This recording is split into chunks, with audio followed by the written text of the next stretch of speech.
In a dramatic twist of fate, a little wolf has been seen following a dedicated police officer wherever he goes, persistently seeking help.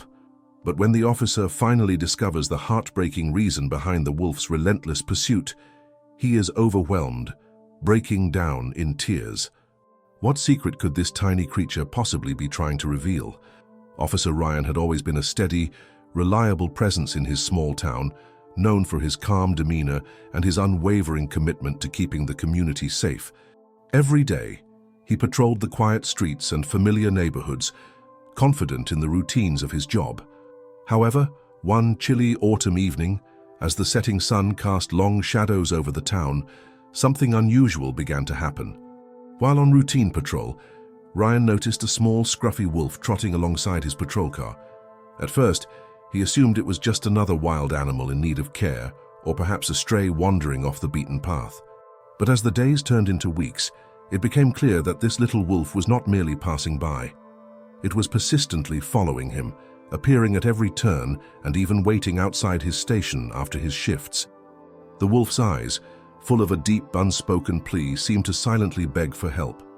Intrigued and increasingly moved by the animal's behavior, Officer Ryan decided to try a different approach. Instead of treating the wolf as a potential threat or a nuisance, he began to offer gentle gestures, leaving food, speaking softly, and even trying to interact with the creature.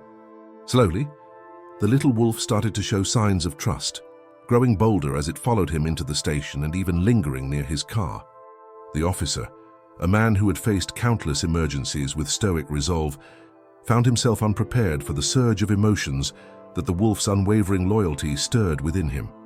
One evening, after a particularly long shift, Ryan was returning home when the little wolf stopped abruptly in front of him. Its eyes were fixed on his, and in that silent, intense moment, the truth became painfully clear. The wolf was not just following him randomly, it was searching for help, a cry for assistance rooted in a tragic past. Overwhelmed by the realization that this small creature had suffered and was now seeking solace in the only kind soul it had found, Ryan's resolve crumbled. The officer, whose life had always been defined by strength and duty, broke down in tears, moved by the weight of the wolf's silent sorrow. This is a story of unexpected empathy and the profound connections that can arise even in the most challenging circumstances. A story that reminds us that every life, no matter how small, carries its own tale of hope and heartache. Officer Ryan's days had long been defined by the steady cadence of patrols and the constant drive to protect his community. Yet ever since he first noticed the little wolf trailing his patrol car one cool autumn evening, an unsettling curiosity had taken root in his heart. At first, he dismissed the wolf as a stray, lost and wandering in search of food or shelter. However, over the next several weeks, the animal's persistent presence became impossible to ignore. Every night after his shift, the wolf would appear near the station, its eyes fixed on him with an intensity that was almost human. This wasn't a random occurrence. There was a clear, almost desperate intent behind its every step. Ryan began to observe the wolf more closely during his patrols. He noted the animal's cautious approach, its slight limp in the gait, and the way it would stop and look back as if urging him to follow. The little wolf, with its matted fur and soulful eyes, seemed to carry an unspoken story of pain and longing. Rather than viewing the creature as a potential threat, Ryan's sense of duty and compassion compelled him to reach out. One night after his shift, he left a small bowl of food outside his station. The next morning, he was heartened to see the bowl nearly empty, evidence that the wolf had come back, quietly and almost gratefully, to partake in his offer. Curiosity soon turned into concern. Ryan began to wonder what could cause a wild animal to behave so unusually. He asked his colleagues if they had seen anything out of the ordinary during their rounds, but many dismissed the idea. After all, in a town as small as theirs, wild encounters were rarely dramatic. Yet, Ryan couldn't shake the feeling that this little wolf was reaching out for help. The animal's eyes often held a glimmer of pain, and on several occasions when it approached him, there was a moment of stillness, a brief pause where it looked into his eyes as if trying to communicate something deep and personal. Determined to get to the bottom of the mystery, Officer Ryan started keeping a careful log of his observations. Every time the wolf appeared, he recorded the date, time, and details of its behavior, the path it took, any noticeable injuries, and the overall condition of the animal. He even set up a small camera near the station's entrance to capture its visits. Reviewing the footage later, Ryan noticed that the wolf's approach was deliberate and almost ritualistic. It would circle a certain spot near the door before coming forward, as if it were drawn by an unseen force. One chilly evening, while reviewing the video clips in the quiet of his home, Ryan's heart skipped a beat. In one particularly clear shot, he saw that the wolf was not simply following him. It appeared to be trying to lead him somewhere. Its gaze was fixed on a narrow alleyway behind the station, and for several seconds, the camera captured the wolf pausing at that spot, almost beckoning him to follow. The implication was clear. The wolf was seeking help, and it seemed that it had a specific destination in mind. Haunted by that image, Ryan took a personal risk. The next time the wolf appeared, he followed it carefully and quietly along the darkened streets. The little creature led him to an old, dilapidated building on the outskirts of town, a place that looked abandoned and forgotten. There, in the shadow of peeling paint and overgrown vines, Ryan noticed signs of recent disturbance, scattered debris, faint paw prints, and even a few broken branches that suggested someone or something had been there. Although the building itself held no immediate answers, it added another layer of mystery to the wolf's relentless pursuit. Returning to his station, Ryan couldn't shake the image of the wounded little wolf and the path it had taken. His mind churned with possibilities. Had the wolf been injured in a struggle? Was it fleeing from something? Or perhaps seeking out someone who could provide the help it so desperately needed? The thought that a wild creature might be reaching out for rescue struck a deep chord within him, a vulnerability that he rarely allowed himself to feel. Over the following days, Ryan became more attentive to the wolf's condition. He noticed that the animal's limp was more pronounced on one leg, and its fur seemed patchy in places, a sign of an old injury that had never properly healed. This observation brought with it a new, disconcerting realization. The wolf was not only seeking help, but it might have been in pain for a long time. The idea that this little creature had been suffering silently, all the while following him, stirred emotions that Ryan had long kept at bay behind his badge and stoic demeanor. Haunted by his observations and driven by a newfound determination, Ryan decided to take a more proactive approach. He reached out to a local wildlife rehabilitation center to consult on the wolf's condition and to learn if such behavior had been documented before. The expert he spoke with confirmed that while it was rare for a wild wolf to seek out human assistance so directly, there were occasional reports of animals in distress, especially those that had suffered chronic injuries. This confirmation provided a sliver of hope, reinforcing the notion that the little wolf's persistent following was a plea for help that could not be ignored. As the nights passed, each appearance of the wolf became an emotional trial for Officer Ryan. Every time he saw the animal's pleading eyes, he felt an overwhelming mix of duty, empathy, and an unsettling realization that the truth behind its suffering might reveal a painful chapter of the wild that had long been hidden from human eyes. The little wolf had become a mirror, reflecting his own struggle to balance the call of duty with the desire to protect the vulnerable, an inner conflict that threatened to change him forever. In the wake of his initial encounter with the little wolf, Officer Ryan found himself wrestling with a maelstrom of emotions that challenged everything he had known about duty and compassion. No longer could he view the wild simply through the lens of law enforcement and strict order. Instead, the persistent, sorrowful gaze of the wounded creature stirred something deep within him, a quiet empathy that slowly began to transform his perspective. Over the following nights, as Ryan went about his patrols, he found himself paying ever more attention to the wolf's behavior. The little animal, which he had cautiously named Luna for its gentle, luminous eyes, began to display a pattern that was impossible to ignore. After each shift, as Ryan returned to his modest home, Luna would reappear at his doorstep, her eyes pleading silently as if calling for rescue. It wasn't just her presence that moved him. It was the subtle cues that told a deeper story. On several occasions, Luna would pause at a particular stretch of the sidewalk, her limp evident as she gazed in a fixed direction, almost urging him to follow. Unable to shake the feeling that Luna's actions were deliberate and laden with meaning, Ryan resolved to document every detail. He started keeping a small log in his notebook, noting the time, the weather, and the exact route she took. He even set up a discreet camera outside his station, hoping to capture any nuances that might reveal the true nature of her plight. Reviewing the footage later, Ryan saw a striking pattern. Luna would often circle a particular area near an old, abandoned building on the edge of town before heading back towards his door. The implication was clear. She was trying to lead him somewhere, perhaps to a source of her suffering, or a place that held the key to her desperate need for help. This realization forced Ryan into a period of introspection.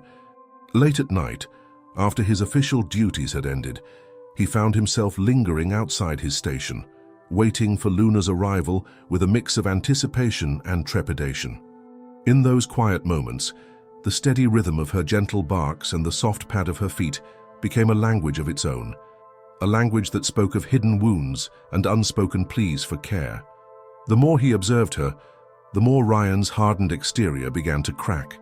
Memories of his own childhood, times when he had felt misunderstood or abandoned, surfaced, mingling with the raw emotion evoked by Luna's persistent presence. The realization that this small, vulnerable creature might be echoing his own long-suppressed pain struck him deeply. And soon, every encounter with Luna became a mirror reflecting his inner struggles. At the local wildlife rehabilitation center, Ryan sought professional advice about Luna's condition. The veterinarian explained that while it was unusual for a wild wolf to seek human contact so deliberately, injuries sustained in the wild, especially in harsh conditions, could leave even the strongest animals in a state of vulnerability. The doctor noted that Luna's limp and patchy fur indicated that she had suffered an old injury, one that had likely never fully healed. This medical insight lent a stark and tangible context to Luna's behavior. She was in pain, perhaps from a traumatic incident that had left her unable to hunt or fend for herself properly. For Ryan, this was more than just a case file. It was a poignant call to act, to provide the help that the injured animal was silently demanding. The transformation within Ryan was gradual, but unmistakable. He began to shift from a strictly duty-bound officer to someone who felt a personal responsibility toward the creature. In moments when he was supposed to be enforcing the law, he instead found himself guiding Luna gently back to a safer area or waiting outside his station until she had enough strength to move on. His colleagues noticed the change. Comments were made in hushed tones about how Ryan's eyes had softened and his steps had become more measured. Though he continued to perform his official duties with the same competence, there was now a visible conflict in him, a struggle between the rigid world of law enforcement and the tender call of human empathy.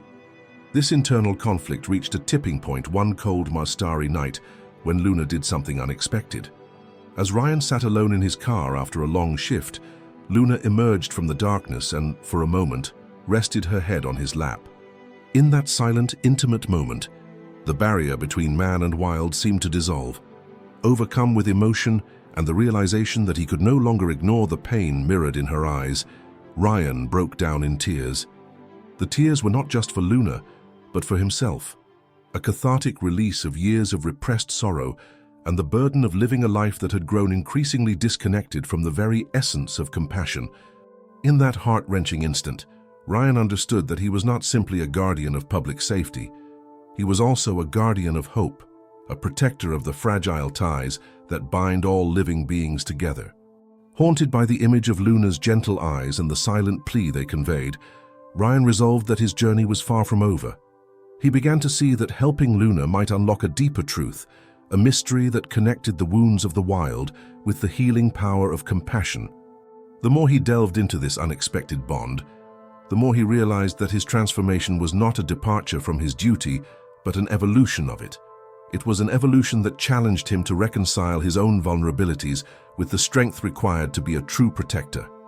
As the nights turned into a mosaic of shared glances, quiet observations, and soul-stirring moments, Officer Ryan understood that Luna's persistent following was a call for help, for healing, and for a profound reminder that even in the harshest realms of the wild, compassion can triumph. This realization, though painful, opened a new chapter in his life, a chapter defined by the tender, unyielding bond between man and animal, and the enduring truth that every cry for help deserves to be heard. One frigid night, as Officer Ryan continued his nightly vigil and diligently recorded every detail of Luna's behavior, an unexpected twist emerged that would forever alter the course of his investigation. It happened during a routine review of the footage he had captured with his discreet camera. As he watched the recording of a particularly quiet evening, Ryan noticed something he hadn't seen before, a moment when Luna, after her usual careful circling, paused abruptly at a secluded corner of the alley behind the station. In that brief pause, the camera caught a glimpse of a distinctive object lying on the ground, a small worn pendant glinting faintly in the dim light. Intrigued, and with his heart already pounding from previous encounters, Ryan rewound the footage, watching frame by frame. The pendant was unmistakable. Its intricate design, featuring a stylized wolf intertwined with a set of runes, was shockingly similar to a locket he had once seen among his late father's personal effects, a relic of a family legacy he had long forgotten. For Ryan, who had always prided himself on his steadfast resolve and professional detachment, this discovery was both jarring and deeply personal. It was as if Luna was not only seeking help, but also leading him toward an unsolved mystery that connected to his own past. Unable to shake the image from his mind, Ryan set out the next evening with renewed determination. This time, he carefully followed Luna beyond her usual path, allowing her to lead him down a narrow, less traveled street towards an old, abandoned building at the outskirts of town. As he followed, Luna's behavior grew more deliberate. Her head turned repeatedly toward the building, and she lingered there longer than usual before returning to his side. The building, cloaked in shadows and time, exuded an eerie quietness that seemed to pulse with hidden secrets. Inside the building, amidst crumbling walls and dust-laden floors, Ryan discovered remnants of a past era, faded photographs, broken trinkets, and even fragments of handwritten notes scattered across a dilapidated desk. One photograph in particular caught his eye, a black and white image of a young man holding a pendant identical to the one he'd seen in the footage. The inscription on the back, barely legible, read, "For the guardian of our souls, let the bond never be broken." Ryan's pulse quickened. Could it be that Luna, this little wolf he had been following so persistently, was connected to a deeper, almost mystical narrative that spanned generations? As the implications of his discoveries began to sink in, Ryan's mind raced back to memories of his childhood. His father, a man of few words and deep-seated values, had often spoken of a mysterious legacy, a promise between man and nature that transcended the boundaries of life and death. He recalled vague stories of a guardian spirit that would appear during times of crisis, a symbol of hope and connection meant only for those who dared to look beyond the surface. The pendant, the photograph, and the clandestine notes seemed to confirm that these were not mere fables, but echoes of a real, lived history that had somehow intertwined with his own life. That night, overwhelmed by a mix of shock and awe, Ryan sat in the quiet of his modest living room, the images of the pendant and the photograph replaying in his mind. The realization struck him like a bolt of lightning. Luna was not just a random wounded animal, it was a messenger, a living link to a forgotten legacy. The little wolf's unwavering loyalty and her mysterious actions had been guiding him toward a truth that challenged everything he thought he knew about his family and his own identity. Haunted by this revelation, Ryan began to document every new detail with fervor. He cross-referenced the symbols on the pendant with old records and personal diaries he had inherited from his father. In those yellowed pages, he discovered cryptic entries that hinted at secret meetings held under the full moon, rituals meant to honor a guardian spirit that would appear when the time was right. One entry in particular read, "When the call of the wild is answered by the loyal, the bond of blood and spirit is forever sealed." The text resonated deeply with Ryan, confirming that his father had been part of a lineage that revered the deep, unspoken connection between man and the wild. With this new evidence in hand, Ryan's perspective shifted dramatically. No longer was he merely an officer enforcing the law, he had become a reluctant guardian of a profound intergenerational secret. The realization that Luna's persistent following was an orchestrated plea for help, designed to lead him to the remnants of his own past, brought a surge of emotion that he had long suppressed. For the first time in his life, the rigid boundaries between duty and personal destiny blurred into one continuous, compelling narrative. Determined to uncover the full truth, Ryan resolved to delve even deeper into the mystery. He planned a visit to the local historical society to research more about the guardian spirit legend and to uncover any further references to the pendant and the photograph. The weight of his discovery pressed upon him, a call to embrace not only the role of protector in his community, but also the ancient, almost sacred duty of honoring the past. In that transformative moment, as the storm outside raged and the memory of his father's whispered legends echoed in his mind, Ryan understood that his life was on the brink of irrevocable change. Luna, the little wolf with eyes full of sorrow and hope, had unlocked a secret that intertwined his destiny with that of an ancient legacy. The revelation was as overwhelming as it was profound, a truth that demanded he reconcile the hardened exterior of an officer with the tender, compassionate soul that had been awakened within him. In the wake of the earth-shattering revelation that linked the little wolf, Luna, to a hidden legacy of guardian spirits, and ultimately to his own family's mysterious past, Officer Ryan found himself forced to re-evaluate his identity and purpose. The discovery of the pendant, the old photograph, and the cryptic diary entries had not only shattered his conventional view of the wild, but had also ignited a deep, internal transformation. No longer could he see himself solely as a dutiful officer enforcing the law. He was now compelled to embrace a legacy of compassion and to honor an ancestral bond with the wilderness. At home, the changes in Ryan were palpable. In the quiet moments after his shifts, he could be found in the solitude of his modest living room, poring over the new evidence. His once methodical routine had given way to an intense period of introspection. The memories of his late father, whispered legends about guardian spirits and secret rites under the full moon, began to resurface with a force he could no longer ignore. These recollections, long buried under the weight of duty and pragmatism, now emerged as a beacon of a more profound, heartfelt truth. Ryan started to question the rigid boundaries he had set for himself. Could there be room in his life for vulnerability, for embracing a connection that transcended the stark realities of law enforcement? Within his department, subtle shifts in Ryan's behavior did not go unnoticed. Colleagues, who once regarded him as the epitome of stoic professionalism, began to comment on the softness in his eyes and the reflective tone in his conversations. While some whispered that he was simply affected by the strange circumstances he encountered, others speculated that there was more to it, that the little wolf had awakened a side of him that he had long suppressed. A few junior officers approached him privately, seeking guidance on how to balance duty with empathy, and Ryan found himself inadvertently becoming a mentor for those grappling with similar questions.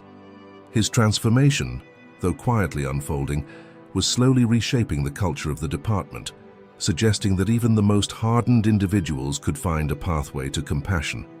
Outside of work, Ryan's personal life also underwent a dramatic shift. Friends and family who had known him for years were taken aback by his emerging vulnerability. His best friend Mark, who had initially maintained a pragmatic distance, eventually reached out to him. Over long, candid conversations at a local cafe, Mark admitted that he, too, had experienced moments of inexplicable connection with nature, fleeting, almost mystical encounters that challenged his previously unyielding skepticism. These discussions, marked by mutual openness, allowed Ryan to confront his own internal conflicts.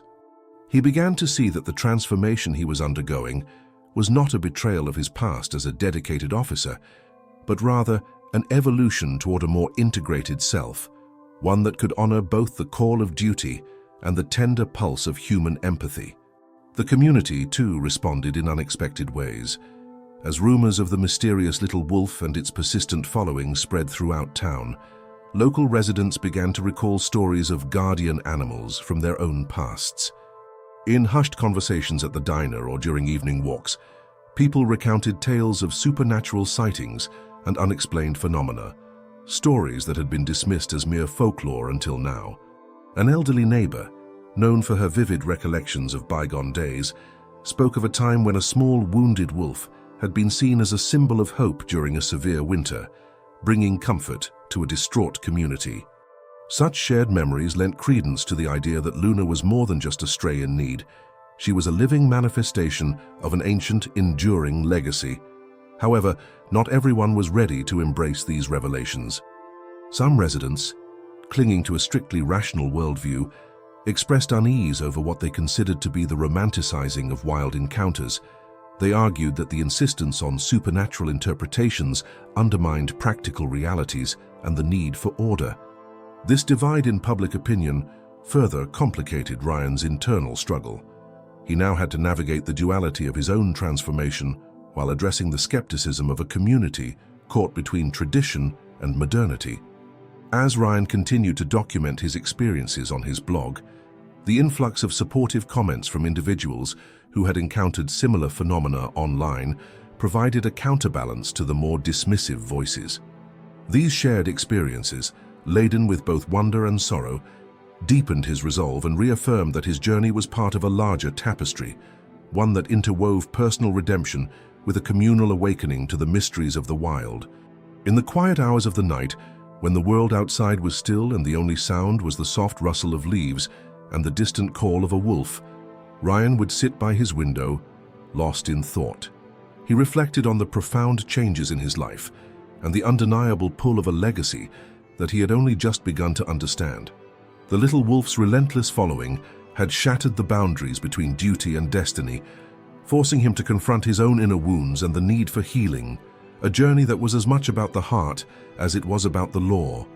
Thus, in the midst of conflicting voices, personal revelations, and the quiet murmur of a community awakening to its past, Officer Ryan found himself at a crossroads, a point where he had to choose between the old ways of rigid duty and a new path defined by empathy, vulnerability, and the timeless call of the wild.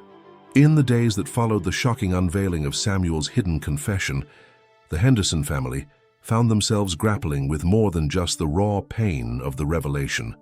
It soon became clear that the secret Samuel had carried was only one thread in a much larger tapestry, a tapestry woven from old legends, buried family histories, and the inexplicable behavior of Max, the faithful dog whose relentless barking had served as a catalyst for the truth.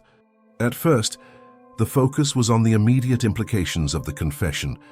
Family members debated privately and in small gatherings about whether Samuel's secret should be seen as a stain on his legacy or as a tragic human flaw that had ultimately saved the family from greater disgrace. Yet as the initial shock began to subside, new subplots emerged that deepened the mystery and complicated their path to healing. One afternoon, while sorting through some old family albums and records in the attic, Mr. Henderson stumbled upon a series of letters that his father had exchanged with a mysterious figure known only as E. These letters hinted at secret meetings and clandestine plans that had been part of a long-forgotten pact between Samuel and an unknown benefactor. The language was cryptic and full of symbolism, a language that resonated with the imagery of guardian spirits and the ancient rites that once protected the family. This discovery not only raised more questions about Samuel's past, but also suggested that his actions, however morally ambiguous, might have been part of a larger, deliberate effort to safeguard the family's future. The possibility that there had been a hidden network of protectors working in the shadows sent ripples of both intrigue and unease through the family. Meanwhile, the community, already buzzing with rumors and hushed conversations about Max's ceaseless barking, began to connect the current events with local lore. At the town's historical society, a well-respected local historian named Mr. Collins shared tales of a guardian animal that, according to old newspaper clippings and oral traditions, had appeared during times of crisis to guide families through dark periods. He recalled a similar incident from several decades ago when a stray dog had reportedly appeared at another prominent family's home, heralding a turning point that eventually led to reconciliation and renewal. His stories, filled with both wonder and a touch of sorrow, added a layer of myth to the present ordeal and led many to believe that the phenomena surrounding the Hendersons were not isolated, but part of a recurring cycle woven into the fabric of the town's history. Adding to the complexity, An anonymous email began circulating among a close circle of family, friends, and community members. The message, cryptically signed Hope's Keeper, urged the Hendersons to look deeper into the old grounds and hinted at a hidden relic buried near the family mausoleum, something that could provide further insight into Samuel's secret and the ancient pact he had alluded to. The email, along with an attached blurry photograph of what appeared to be an unmarked stone monument in a secluded part of the cemetery, forced the family to consider that there might be physical evidence of a ritual or tradition long lost to time. This possibility unsettled some and intrigued others, and soon private investigations into the grounds of the mausoleum began among the more intrepid family members. Not all subplots were steeped solely in family history or community legends. Their surprise came when Judith, the estranged cousin who had once hinted at similar occurrences in her own life, reached out to the Hendersons with a series of old newspaper clippings she had preserved. These clippings described a series of mysterious miracle events spanning several decades. Stories of injured animals appearing at the doorsteps of families in distress, each event followed by a significant, often healing, turning point in that family's fortunes. Judith's findings suggested that Samuel's confession and Max's unyielding barks were part of a broader pattern of supernatural intervention. Her recollections, passed down as mere whispers among the older generation, began to resonate with a growing number of people, lending an air of inevitability to the unfolding events. Simultaneously, tension brewed within the family as older members clashed with the younger generation over how to handle the newfound revelations. Some of the younger Hendersons argued that the secret should be publicly acknowledged, embracing the full complexity of their lineage as a step toward collective healing. In contrast, a faction of the elders insisted on preserving Samuel's image as a paragon of virtue, fearing that public exposure of his moral failings might irreparably tarnish the family name.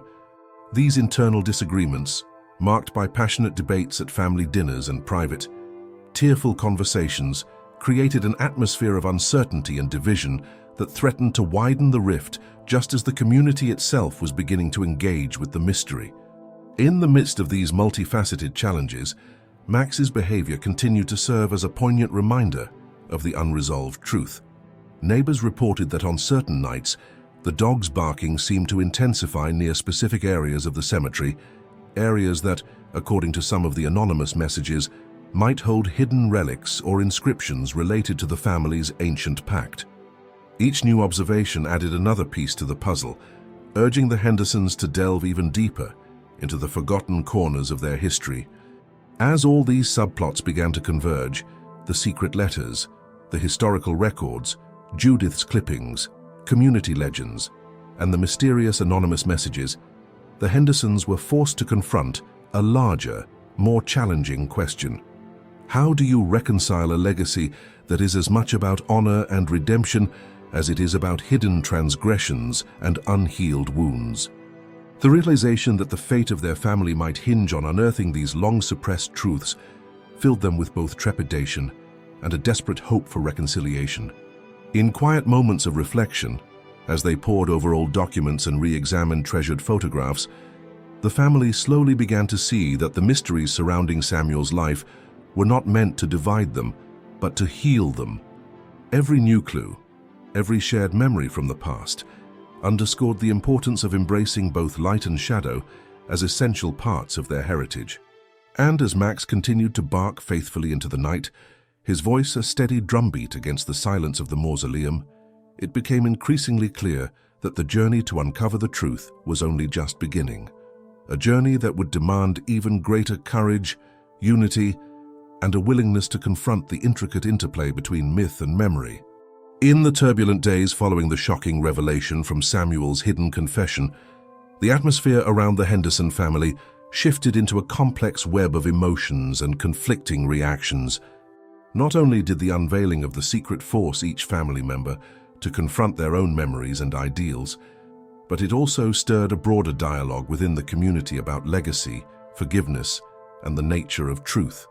Amid this maelstrom, Max's unyielding, mournful barking continued to serve as a poignant backdrop, a constant, living reminder of the weight of hidden truths. At home, The daily routine that once centered on quiet mourning gradually became a battleground for internal reconciliation. Mrs. Henderson, whose gentle strength had always held the family together, now found herself wrestling with raw, unfiltered grief. Late at night, as she sat alone in the dim light of the parlor, she replayed every tender moment and every subtle hint of regret she had observed in Samuel's final days.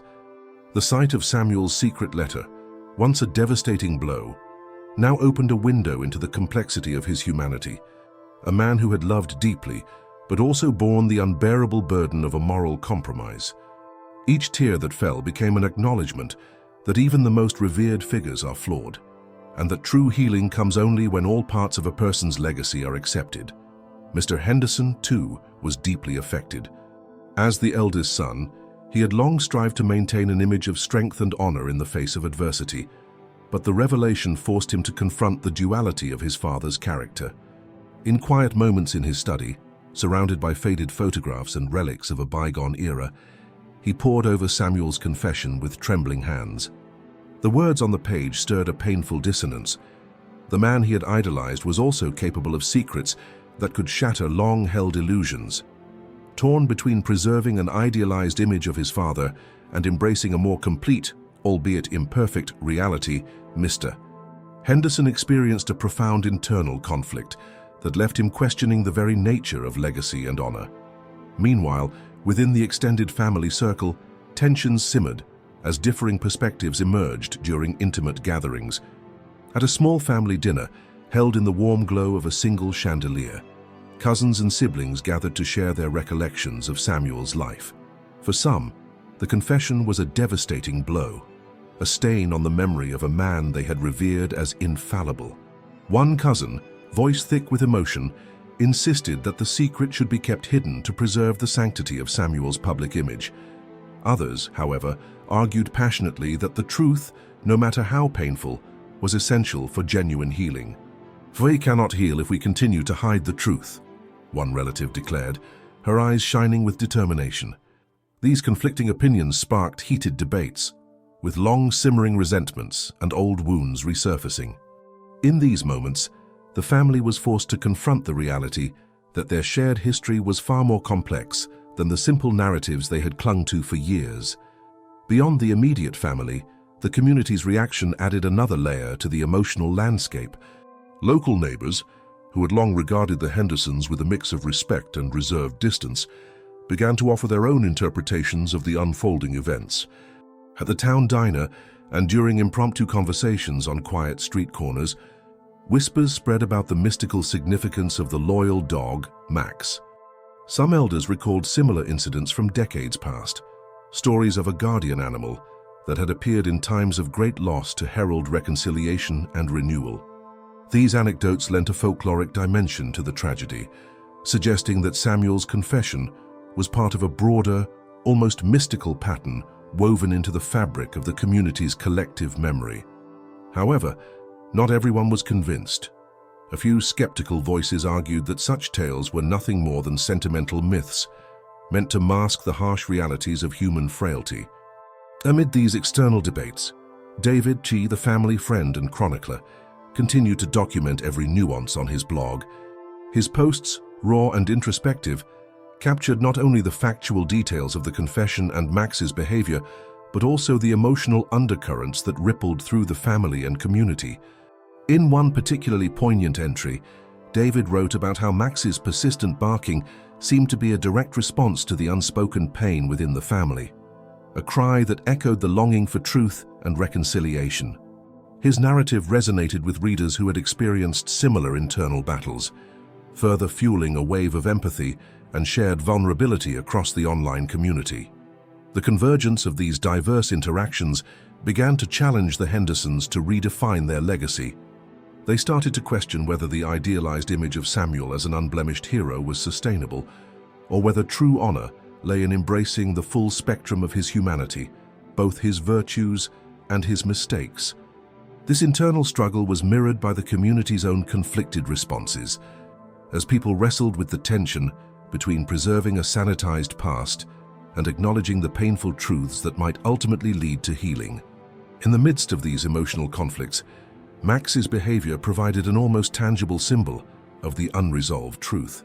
The dog's relentless barking, once a source of eerie discomfort, now became a somber refrain that underscored the need for openness and forgiveness.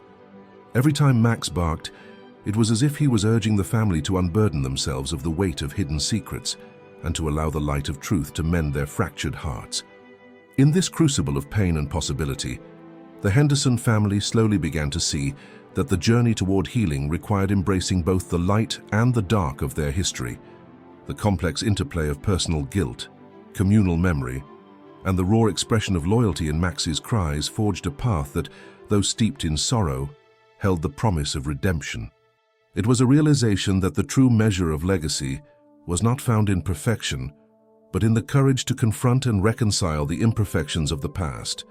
In the wake of the family's raw emotional upheaval, as they struggled to come to terms with Samuel's confession and the unyielding, almost prophetic behavior of Max, an unsettling series of new clues began to emerge.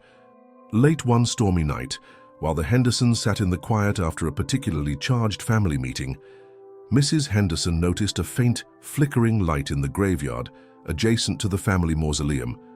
At first, she assumed it was merely a trick of the storm, but as the night deepened, the light grew steadier and seemed to move deliberately between tombstones. Her heart pounded with a mix of dread and curiosity, and she confided in Mr. Henderson, urging him to take a closer look. Driven by her insistence, the next morning Mr. Henderson and a few trusted family members, accompanied by David, the family friend chronicling the unfolding saga, ventured into the graveyard. Under a slate-gray sky, they discovered that near an ancient, crumbling tomb, there was a small, unmarked stone with curious symbols etched deeply into its surface. The symbols bore an uncanny resemblance to the designs found on Samuel's old journal and on the pendant that had once been linked to a guardian spirit in family lore. The discovery sent ripples of shock through the group. It suggested that the legacy Samuel had hinted at was not confined to hidden letters alone, but was physically embedded in the very fabric of the Hendersons' ancestral resting place. Simultaneously, a new anonymous message arrived on David's blog. The message, scrawled in hurried handwriting and signed Hope's Keeper, read, "The light you witnessed is but a beacon. Look where the shadows linger, for there the past speaks." Attached was a blurry photograph showing the silhouette of a solitary figure standing near the newly discovered stone marker. This figure appeared to be watching the tomb intently, almost as if guarding its secrets. The cryptic message deepened the mystery, suggesting that there were still hidden elements within the family legacy waiting to be unearthed. Elements that could explain not only Samuel's secret, but also the reason behind Max's relentless barking. As word of the stone marker and the mysterious message spread, local whispers grew louder. At the town diner and in quiet conversations on evening walks, longtime residents recalled legends of guardian stones that were said to appear during times of great familial strife, markers left by ancestors to guide future generations through periods of darkness. Some elderly locals even claimed that, in their youth, they had witnessed such lights flickering among the graves during particularly harsh winters, moments that were interpreted as omens of impending change or reconciliation. These recollections lent an eerie authenticity to the recent discoveries, fusing together folklore and the present-day turmoil of the Henderson family. Meanwhile, within the Henderson household, tensions continued to mount. The younger members of the family, inspired by Judith's earlier accounts of similar phenomena, began pushing for a more public acknowledgement of these strange occurrences. They argued that embracing these mysterious signs might help the family heal and reclaim its complex legacy, while the elders remained hesitant, fearing that exposing such painful truths could further fracture their already fragile unity. Heated discussions broke out during late-night family dinners, with voices raised in a mix of desperation and defiance. One younger cousin declared, "We cannot hide behind sanitized images of the past. The truth, however painful, must be seen so we can truly move forward." Her impassioned words, echoing the sentiments of a generation ready for honest reconciliation, clashed with the more conservative views of those who wished to preserve a pristine image of Samuel's memory. As these internal conflicts raged, David continued to document every new development on his blog. His latest post detailed the discovery of the stone marker, the contents of the anonymous message, and his conversations with local historians and elders. The post quickly garnered hundreds of comments from readers who shared their own eerie experiences and interpretations of the Guardian legends. One commenter, known as Eternal Bond, recounted a personal story of a spectral light seen near an ancestral grave, while another, Memory Keeper, provided additional details about similar symbols found in old family records. These digital exchanges not only validated David's findings, but also connected his investigation with a wider network of individuals who believed that the past could indeed speak to the present. Amid all this, Max's behavior continued to offer clues. On several nights following the discovery of the stone marker, Max was observed moving deliberately toward that same area, his barks growing more urgent, as if he were trying to warn the family of something hidden beneath the surface of the graves. His actions, now more erratic and purposeful, underscored a growing sense of urgency, an instinctual call for the Hendersons to confront a legacy that had been shrouded in secrecy for far too long. In the charged environment of both the family's inner circle and the wider community, it became increasingly clear that the mystery was far from solved. Every new clue, the stone marker, the anonymous text, the spectral figure in the photograph, and Max's intensified behavior added layers to an already intricate narrative. The convergence of these elements forced everyone involved to confront the uncomfortable possibility that the Henderson legacy was not merely a collection of hidden transgressions and forgotten glories, but a living, evolving story that demanded both acknowledgement and redemption. As dusk turned to night once more, and the soft glow of the ancient stone mingled with the whispering wind through the trees, the Hendersons gathered for yet another private meeting. In that solemn circle, amidst tearful confessions and determined vows, they recognized that the time had come to decide. Would they continue to suppress the truths of the past, or would they courageously embrace the full spectrum of their heritage, however painful it might be? In the wake of the unsettling clues and the charged discussions ignited by the mysterious pendant and the spectral hints, Officer Ryan found that his journey was weaving itself into a tapestry of interconnected subplots that reached far beyond his solitary encounters with Luna. Each new piece of evidence not only deepened the mystery of the little wolf's relentless pursuit, but also tied him closer to memories and legends that spanned his own past and the collective heritage of his community. One brisk evening, while reviewing his meticulously logged observations and the video footage of Luna's unusual behavior, Ryan received a call from a local wildlife rehabilitation expert, Dr. Elena Morales. Dr. Morales, known for her unconventional approach to studying wild animals, explained that incidents similar to what Ryan was witnessing, where a wolf seeks help from a human, had been documented in isolated cases throughout the region. She recalled reports of injured animals showing up at unexpected places, guided by a mysterious instinct to find human aid. Her insights not only validated Ryan's growing suspicions, but also hinted at an ancient bond between humans and guardian creatures, a connection steeped in local folklore. At the same time, the local online forum dedicated to wilderness mysteries buzzed with discussion. Ryan's blog posts, detailing Luna's persistent following and the curious routes she took, attracted a number of commenters who shared similar, though rarely spoken about, experiences.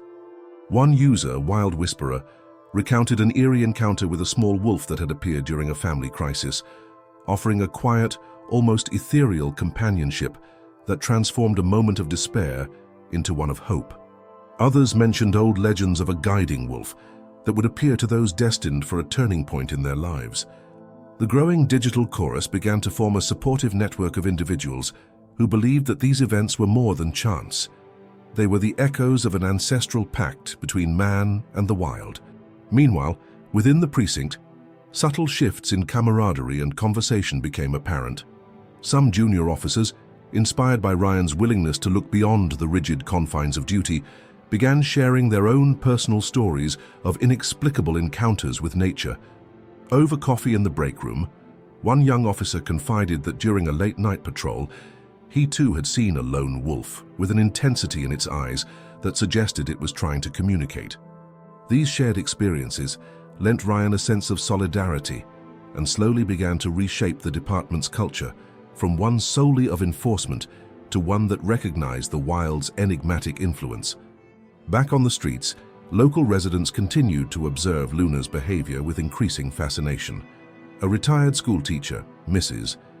Abernathy, who had lived in the town all her life, recalled that when she was a child, there were tales of a small wolf that would appear during times of great personal sorrow, its presence believed to be a sign that healing was on the horizon.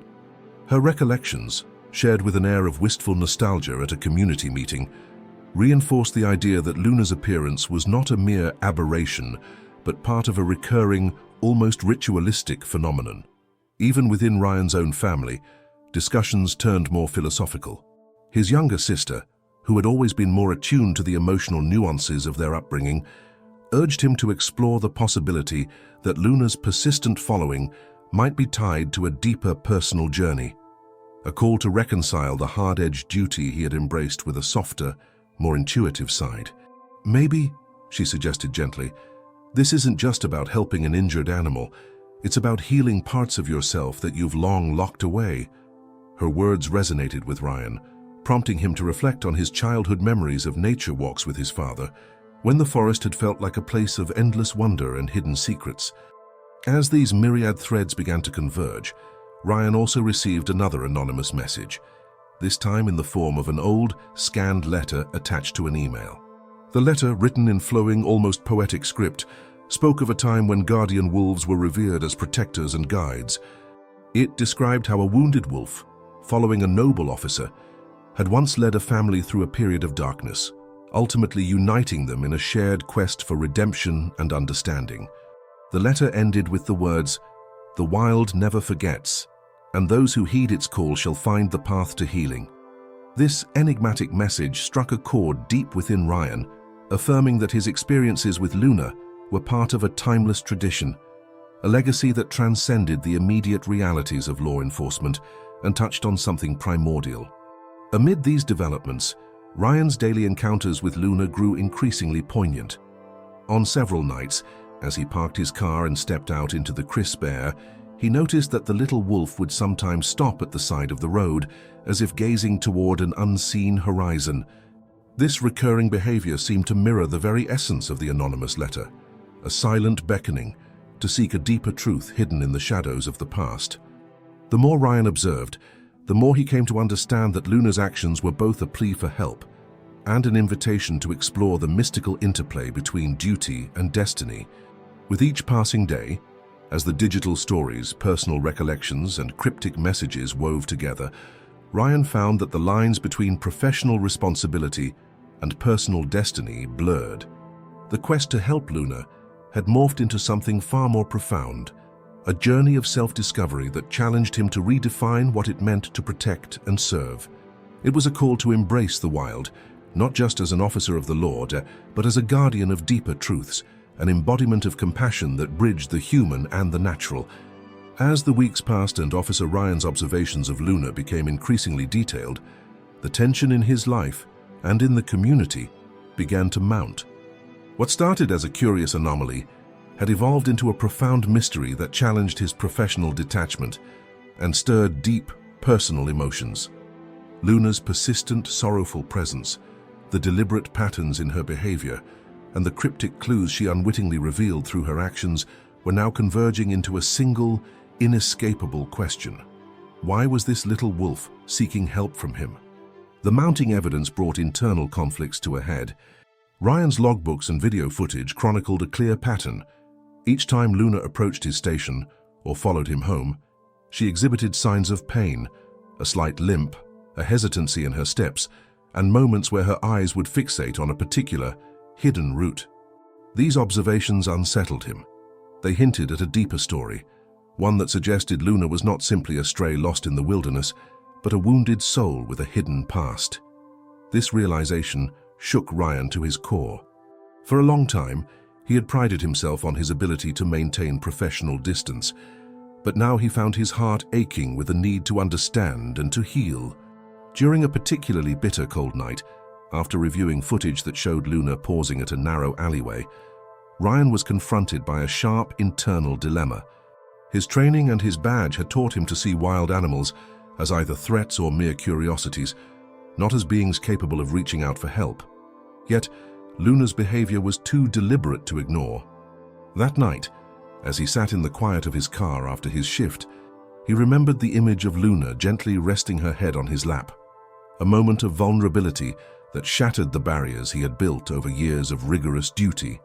The memory forced him to confront his own suppressed feelings, the loneliness, the unspoken grief for a life that sometimes seemed to miss the softer edges of humanity.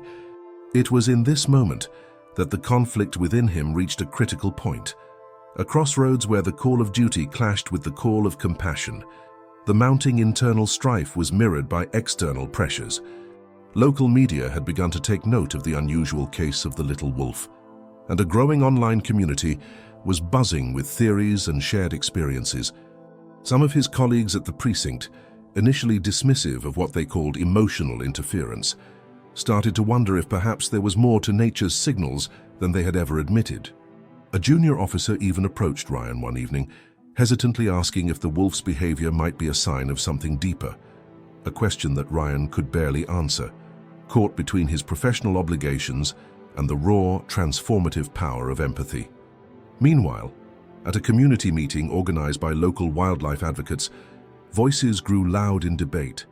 Traditionalists argued that the wild must remain wild and that human intervention might disrupt the natural order. Others, inspired by Ryan's apparent change and the consistent reports of the injured wolf's behavior, insisted that compassion and understanding were necessary to protect vulnerable lives. "This is not about letting sentiment override duty," one passionate community member declared. "It's about recognizing that even the wild suffers, and that we have a responsibility to respond to that pain." The debate, charged with both scientific skepticism and heartfelt emotion, left the community divided and heightened the stakes for Ryan's next steps. The tension peaked when an anonymous tip arrived at the station. The message was simple but chilling. "The wounds run deeper than you know. Look to the past to find the truth." Attached to the message was a grainy photograph of Luna near an abandoned section of the local wildlife reserve, a place rumored to be the site of an old, unresolved tragedy. This new evidence hinted that Luna's suffering might not be an isolated incident, but part of a recurring cycle of neglect and hidden pain, echoing unresolved events from years ago. The implications were staggering. Not only was Luna reaching out for help, but her injury might also be connected to a broader mystery that had haunted the region for generations. Faced with these converging forces, his own emotional awakening, the mounting pressure from the community, and the chilling hints of a long-forgotten tragedy, Officer Ryan felt the scales of duty and compassion tip dangerously. The next steps in his investigation would force him to decide whether he would continue to maintain the cold detachment required by his badge or embrace a new role as a guardian of not just public safety, but also the tender, wounded spirit of the wild. That night, as the wind howled and the rain drummed against his car, Ryan sat in silence, his mind a turbulent mix of memories, instincts, and newfound empathy. The unresolved questions and the anonymous tip coalesced into a single, urgent imperative. He had to follow the clues to their source, to understand why Luna was seeking him out, and in doing so, confront the hidden truths of his own past. In that crucible of tension and revelation, Ryan made a quiet vow to himself. He would not allow the rigid boundaries of his former life to stifle the compassion that now burned within him. The time had come to face the mystery head-on, even if it meant risking everything he had built as a law enforcement officer. The call of the wounded wolf and the echoes of a forgotten tragedy demanded nothing less. In the days following the mounting tensions and the chilling anonymous tip, Officer Ryan found himself at a critical juncture where the weight of duty collided with the raw power of compassion. The persistent cries of the little wolf, Luna, and the undeniable evidence of a deeper, long-forgotten tragedy had pushed him to a point where decisive action was imperative. No longer could he stand idly by while the mystery deepened. He had to confront the forces at work, both within himself and in the world around him. That fateful evening, under a sky heavy with storm clouds and the promise of rain, Ryan convened an urgent meeting with a small team of trusted colleagues from his department, as well as representatives from the local wildlife rehabilitation center. In the cramped, fluorescent-lit briefing room of the station, tension was palpable. Maps were spread across the table, dotted with the precise locations of Luna's observed movements, including the narrow alleyway and the abandoned wildlife reserve where the grainy photograph had been taken. Ryan, usually measured and detached, spoke with an intensity that surprised even his most seasoned peers.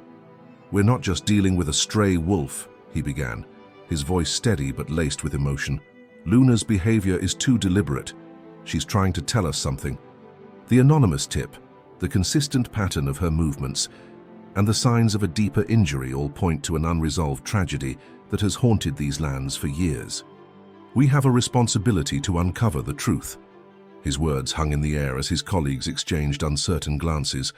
For many, the notion that a wild animal could be an emissary of a forgotten past was as disconcerting as it was fascinating. One of the junior officers, visibly moved, asked, "But how do we proceed? Our mandate is to enforce the law, not to investigate folklore." This question sparked a heated debate. Some colleagues argued that, while it was unusual, the evidence was compelling enough to warrant a more in-depth inquiry. Others, like the pragmatic Sergeant Morales, warned that straying from standard protocols could compromise their operational integrity. Yet Ryan's unwavering determination shifted the conversation. "If we ignore these signs," he insisted, "we risk losing a chance to reconcile with a part of our community's soul, a part that could transform our approach to public service." Outside the station, local media had already begun to report on the mysterious case of Luna. Sensational headlines touted the wounded wolf's plea for help, and public sentiment was polarized. Some community members rallied behind the idea of preserving what they saw as a miraculous sign of nature's resilience, while others dismissed it as nothing more than a distraction from the practical issues of public safety. The mounting public pressure meant that Ryan's next steps would not only affect his department's reputation, but could also influence broader community policies regarding wildlife management. Faced with these converging pressures, Ryan made a bold decision. He would lead a small covert expedition to follow Luna's trail to its origin, venturing into the heart of the abandoned wildlife reserve.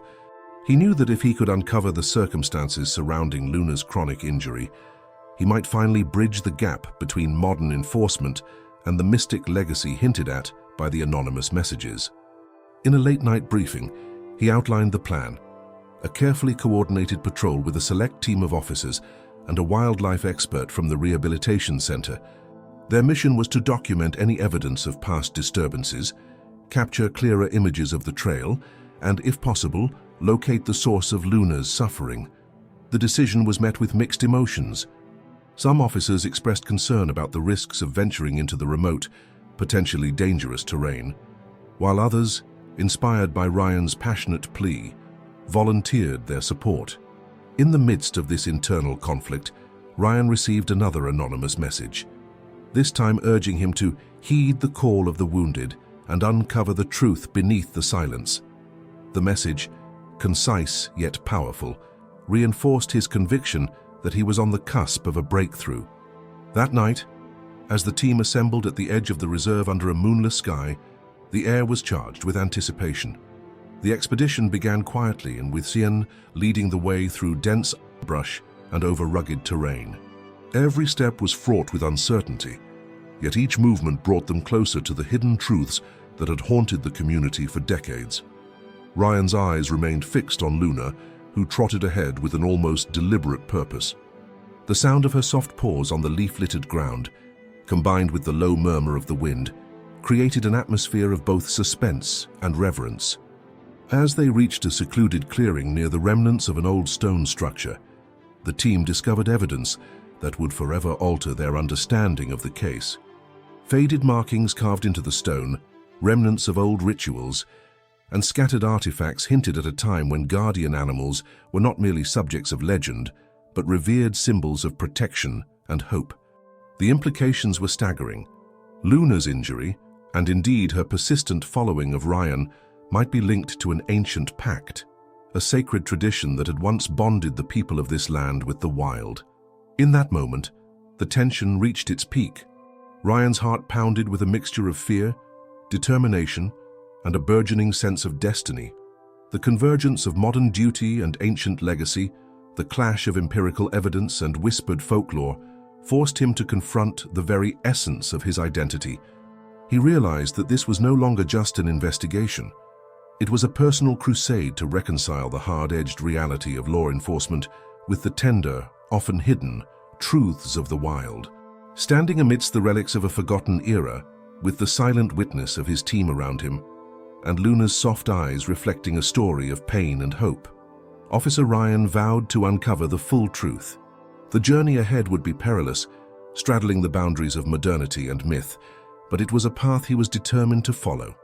The fate of Luna, and perhaps the soul of the community, depended on his courage to bridge the divide between what is seen and what lies hidden in the echoes of the past. That night, as dark clouds roiled overhead and a cold wind whipped through the deserted streets, Officer Ryan felt the full force of destiny bearing down on him. Every moment of his investigation, the meticulous log entries, the heart-wrenching encounters with Luna, and the cryptic clues pointing toward a long-forgotten tragedy had led him to this precipice. In his car, parked at the edge of the abandoned wildlife reserve, Ryan sat in near silence, his breath visible in the chilly air. The team he had assembled for the covert expedition was preparing to move deeper into the forest, where every step promised to reveal more of the mystery behind Luna's persistent following. The atmosphere was electric with anticipation. In the dim light of a single, flickering street lamp, Ryan reviewed the map marked with the locations of Luna's sightings, the narrow alleyways she had led him to, and the suspected origin of her chronic injury. Every detail, the faint glow captured in video footage, the trail of paw prints that seemed too deliberate to be random, and the eerie, anonymous messages formed a mosaic that pointed to a hidden truth buried in the wild. He recalled the cryptic words from the anonymous tip. "The wounds run deeper than you know. Look to the past to find the truth." Those words now reverberated in his mind as he prepared for what could be the final push to uncover the secret behind Luna's plight. With his team quietly gathering their equipment, Ryan stepped out of his car and into the darkness. The wind howled through the trees, and the distant sound of Luna's soft barks mingled with the rustling of leaves. Every step on the damp, leaf-strewn path amplified his heartbeat. The forest around him was a living, breathing entity, its ancient trees and hidden clearings holding secrets that had lain dormant for decades. Ryan's thoughts churned with memories of his father's whispered legends about guardian spirits and the unbreakable bond between man and nature, legacies that now felt intimately connected to his own journey. As the team ventured deeper into the reserve, the terrain grew more rugged and the path less defined. The sense of foreboding intensified with each step. At one point, the group came upon a clearing where the remnants of an old stone structure emerged from the undergrowth, a crumbling monument covered in moss and engraved with cryptic symbols similar to those on the pendant Ryan had discovered earlier. The sight sent a shiver down his spine. It was as if the very ground beneath his feet was imbued with the weight of history and sorrow, waiting to divulge its long-held secrets. Under the cover of the inky darkness, Ryan's team set up portable lights, their beams cutting through the gloom to reveal faded markings on the stones and the surrounding earth. These markings, weathered by time, told tales of rituals and sacrifices, a silent language of the past that seemed to echo the words from Samuel's old journal. When the call of the wild is answered by the loyal, the bond of blood and spirit is forever sealed. The connection between that ancient inscription and the evidence of Luna's persistent behavior grew stronger, and the tension in the air was palpable. Suddenly, a distant sound, a low, mournful howl, pierced the silence. It was a sound that seemed to vibrate with both sorrow and defiance, a cry that stirred memories of lost promises and unhealed wounds. Ryan's pulse quickened as he exchanged wary glances with his team. That howl, coming from the depths of the forest, felt like a summons, a call to confront the hidden tragedy that had haunted the wild for so long. The little wolf's behavior, the spectral clues, and now the echo of a distant cry all converged into a single, unyielding question. What secret did the wounded animal carry? And why was it reaching out for help? As the wind grew fiercer and the sky began to lighten with the first hints of dawn, Ryan knew that this was the moment of truth. The unresolved mystery of Luna's injury, the deliberate path she had led him along, and the ancient symbols etched into the crumbling stone formed a nexus where past and present would finally collide. The fate of the community's hidden legacy, and perhaps his own redemption, rested on what he was about to discover. In that charged, almost sacred silence of the pre-dawn forest, Ryan made a silent vow to himself and to the spirit of his late father. He would follow every lead, embrace every uncomfortable truth, and bridge the gap between the hard-edged world of law enforcement and the tender, yet often hidden, pulse of the wild. With a final, steadying breath, he signaled his team to move forward. They would document every detail, capture every whisper of the past, and confront the mystery head-on, knowing that the truth, once revealed, could bring healing to a community desperate for reconciliation. The stakes were high, the path uncertain, but the resolve in Ryan's eyes was unwavering.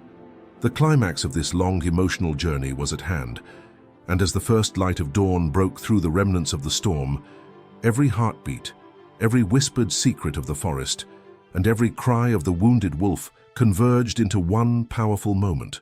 A moment that promised to redefine everything he thought he knew about duty, legacy, and the timeless call of the wild.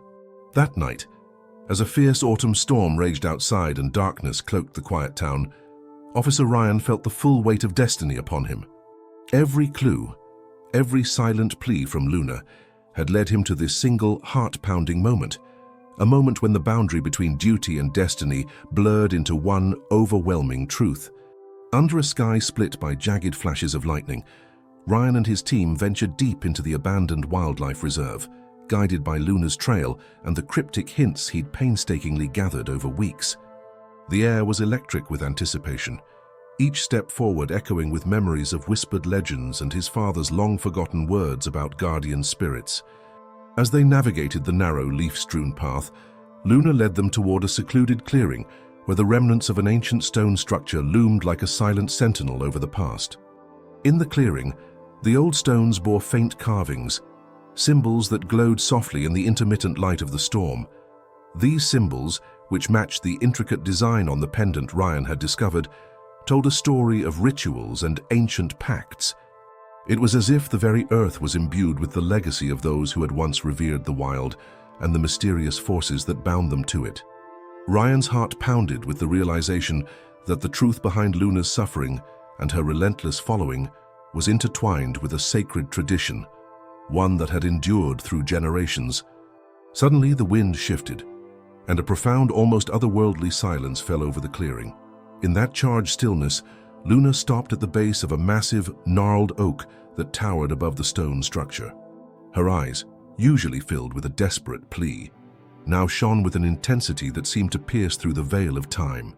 Ryan stepped forward cautiously, every nerve on edge, as if he were about to unlock a secret that had been guarded for centuries. As he neared the oak, a low, mournful howl broke the silence, a sound that reverberated through the clearing and sent chills down his spine. It was a howl that carried with it the voices of the past, a lament for old wounds and a call for healing. Ryan's mind raced back to the anonymous messages and the cryptic instructions he had received.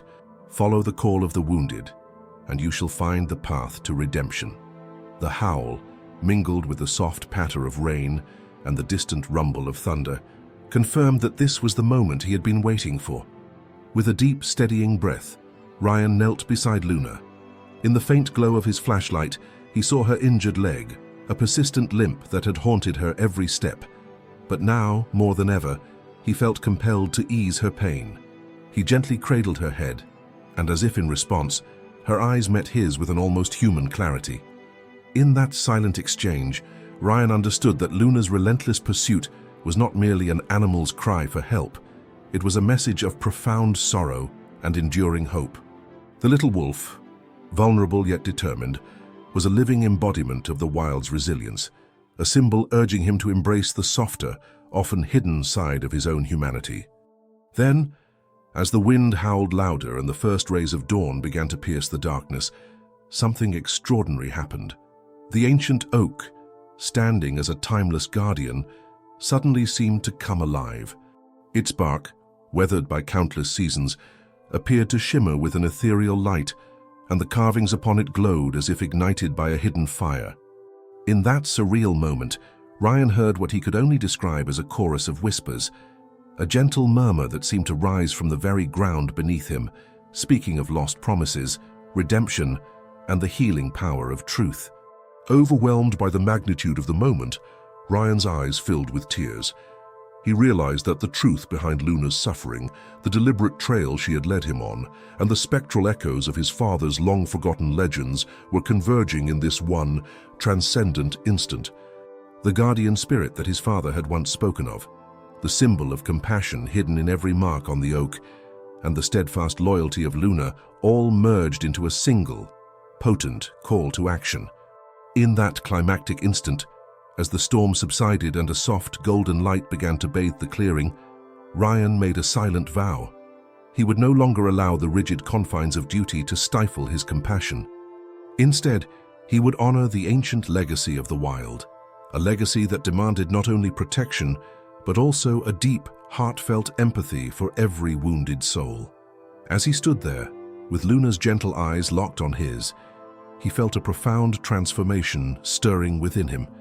The hardened exterior of the officer was giving way to the tender, intuitive heart of a guardian. The moment reached its zenith when Luna let out a soft, trembling bark, a final, soulful sound that resonated like a benediction in the still air. Ryan, overcome with emotion, cradled her close, his tears mingling with the raindrops on his face.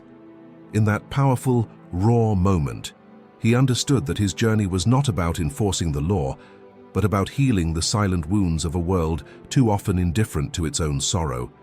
With the first light of a new day breaking over the horizon, the ancient oak stood as a witness to the convergence of past and present, of duty and compassion. Ryan's heart, now open and resolute, beat with the promise of a future where the enduring bond between man and the wild would be celebrated, not suppressed. The truth that had been carried by the little wolf's relentless following was finally revealed, a truth that would guide him from that day forward, transforming him into a guardian not only of public safety, but of the tender, healing spirit of nature. As the new day dawned, a soft golden light began to seep through the dense canopy of the forest, slowly dispelling the lingering shadows of the long, stormy night. Officer Ryan emerged from the depths of that transformative journey with a heart forever changed. The harrowing path that had begun with Luna's desperate, persistent following had led him to confront not only the physical wounds of a vulnerable creature, but also the deep, unspoken scars within his own soul. In that final, climactic moment beneath the ancient oak, where echoes of his father's legends and the murmurs of the past mingled with the gentle cries of the wounded wolf, Ryan had discovered a truth that transcended the rigid boundaries of law enforcement. The revelations he had uncovered were as profound as they were unexpected. He now understood that the call for help emanating from Luna was not merely a plea born of physical injury, but a resonant message that bridged the gap between duty and compassion. The symbols etched in the ancient stone, the spectral whispers carried on the wind, and the soulful connection he had shared with Luna all spoke of a legacy that had been passed down through generations, a legacy that honored the delicate balance between man and the wild. In embracing this legacy, Ryan had not only found a way to heal the wounded creature, but had also begun to mend the silent fissures within himself. Back at the station, whispers of Ryan's transformative journey began to circulate among his colleagues. Those who once regarded him as a stern enforcer of the law started to see a softer, more empathetic side, a man who could blend the strength required to uphold public safety with the tenderness necessary to respond to the cries of the vulnerable. His journal entries, shared quietly on an internal network and later on his personal blog, resonated with many and sparked a broader conversation about the role of empathy in the modern world.